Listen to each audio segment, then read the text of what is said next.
If you like crime stories or spy movies, Dawood Ibrahim's life will be very interesting to you. It's just like a story from Hollywood. The son of a police officer starts out as a Dongri hooligan, then becomes a smuggler, then a killer, and finally becomes the leader of a global criminal organization. He goes by a dozen different names, and some of them are on the most wanted list in both India and interim.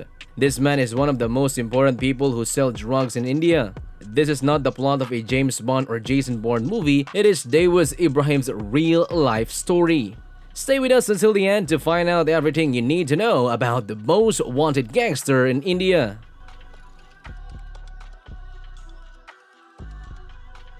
He was born on December 26, 1955, to a family of Konkani Muslims in the Indian city of Kent, Maharashtra. His father, Ibrahim Kashkar, was a head constable for the Mumbai police, and his mother, Amini B, worked at home.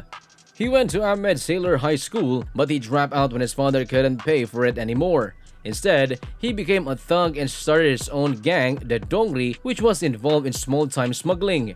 Dawood's first big crime happened on December 4, 1974. By this time, he had already replaced Basho Datta as the king of Dongri. He was surrounded by a group of equally loyal followers who were willing to do anything to prove their loyalty to him. Among them were his relatives from Ratnagiri and his friends from Strongman. Each of them had their own set of skills, and the gang had already started causing problems for the Pathans and Maji Mastans gangs, while the Haji Mas and Mirza paid Parchans to beat up two of Dawood's close cousins. Don't forget to subscribe, hit the like button, and the notification bell to stay updated on our daily videos. When Dawood found out that Mastan had done this, he was furious and wanted to get even. No one knew why Mastan did this, but it was clear that he had crossed into Dawood's territory. Dawood wanted to get back at Mastan, who he thought had become famous enough by smuggling gold and silver. He planned to do this by acting on a report that the courier would be transporting $200,000 of Mastan's money from Masjid Bandar to his home in Malabar Hill. He planned to do this by sending 8 boys with homemade guns and iron rods to attack the taxi carrying the money. Sher Khan and Syed Sultan, a tall bodybuilder who was known as Mr. Mumbai, were a source of pride for the Dongri youth who felt they had to beat them back for beating up their friends. At the same time, his father, Ibrahim Kashkar, who was a crime branch police officer at that time, was put on a team that had to catch a group that had stolen a lot of money from the Metropolitan Bank. He was surprised to find out that his second son had planned everything. He took Wood back to his house and used a belt to beat him. He then took Wood to the police station and made him admit, even though the police station had already filed charges against Wood. A theft charge against Dawood and 8 top crime branch officers in his group gave him the option of asking them to help him take down the Pathan gang in Mumbai, which he gladly did. At this point in Darwin's coming of age, D Company or Dawood Group was already involved in smuggling and fighting with other gangs. When Darwin's brother Shabir Kashkar was killed by the Pathans, he fought one of the bloodiest gang wars ever and beat them. In 1986, he told people to kill Samad Khan, who was the nephew of Karim Lala, a rival gang leader. By this time, Haji Mastan had left the crime world and joined the government. By 1988, Dawood Ibrahim was the only person in charge of the Mumbai Mafia, and for the next 15 years, company was the major game. In the Metropolitan robbery case, Elswood's hearing took a long time, and in 1989, all gang members except for Sher Singh, Syed Sultan, and Dawood were found not guilty. In 1992, the police put out a call on March 12, 1993. D Company paid for and set off a series of bombs in Mumbai that killed 257 people and hurt more than 700 others. After that, Darwin couldn't go back to India or the UAE because the UAE has a deal with India to send people back to India. He went to Karachi as a result. Some Indian and Russian intelligence reports say that while Dawood was on the run as wanted criminal in Pakistan, the D Company broke away with the help of Chota Rajan, who had his own gang of Hindu mob members.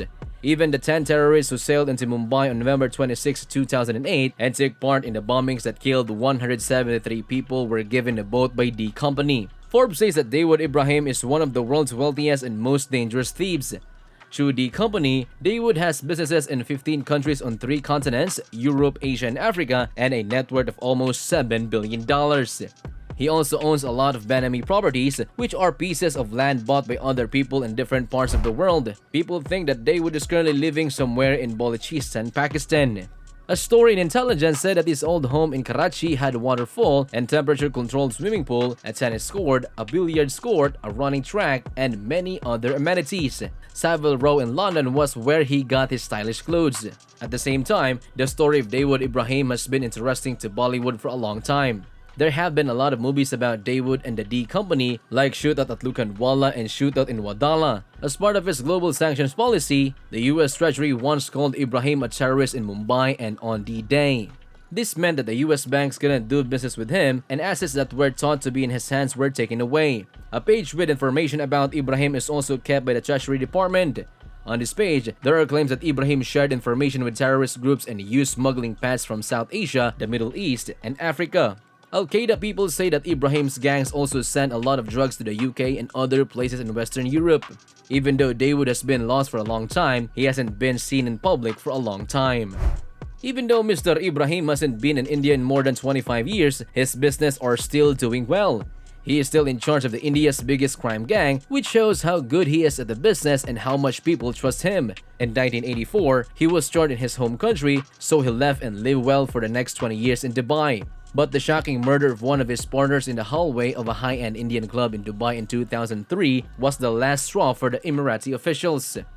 Already, people from all over the world were putting pressure on Dubai to do something about the high-level criminal with ties to terrorists. They told Mr. Ibrahim in a quiet way that it was time for him to leave the Gulf and its high-class lifestyle. Nothing has changed since then. Ibrahim also wasn't at the gathering for his daughter's wedding to the son of Javid Miandad, the famous former captain of the Pakistan national cricket team. High-class people from all over the Arabian Sea came to welcome at the Hyatt Hotel in Dubai. There were dozens of photographers, undercover journalists, and a bus full of foreign intelligence officers looking for him for his alleged role in the Mumbai bombings in 1993. He was nowhere to be found. This was the most well-known thing to happen in the decade. In 2003, India and the US said that he was a terrorist around the world, and they put a price of $25 million on his head. In 2011, both the US Federal Bureau of Investigation and Forbes put him as the third most wanted person in the world. Since then, though, he has been taken off both lists in order to escape FATF punishments. Dawood and 87 other people were put on the list of people who should be punished by the Pakistani government. But the Pakistani government says it has nothing to do with one of the world's most wanted thieves.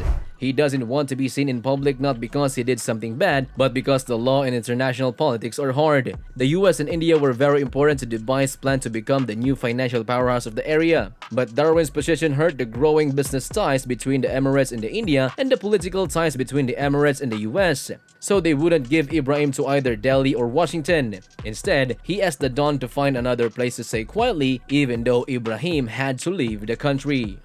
That's it for today. Don't forget to give us a thumbs up below, subscribe, and hit that notification bell. We post videos every week, so stay notified. Thanks for tuning in. See you in the following video.